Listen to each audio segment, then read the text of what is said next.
முருகா, எப்படியோ சக்ஸஸ்ஃபுல்லாக பிளானை முடிச்சிட்டோம்டா, யாருக்கும் தெரியாமல். ஆமாம் யுகேஷா, எனக்கு தெரிஞ்சு யாருக்கும் தெரிஞ்சிருக்காதுன்னு நினைக்கிறேன். சரி, தென்னை மரத்தை அவங்க அம்மா கிட்ட விட்டு நம்ம வேலையே பார்ப்போம் என்ன. ரைட்டு. தென்னை மரம், அம்மா கிட்ட என்ன சொல்லணும்?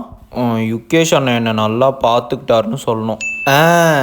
அது யுகேஷா, இவனுக்கு எப்படா இதை சொல்லி கொடுத்தா? அடே, இப்படி தான் நம்ம ட்ரெயின் பண்ணாதான் ரேவதிக்கு நம்ம மேலே டவுட் வராது. எங்கள் அம்மா கிட்ட கண்டிப்பாக உன்னை மாட்டி விட்டுருவோம் பாரு. பாவா, எங்கடி போகிற? இரு, நானும் வரேன். நீ பின்னாடியே வாட்சரு. விஷ்ணு, பத்ரன். எதுக்கு நம்மளை இப்படி பார்க்குறா? என்ன 2 பேர் முறைச்சி முறைச்சி பார்த்துக்கிறாங்க?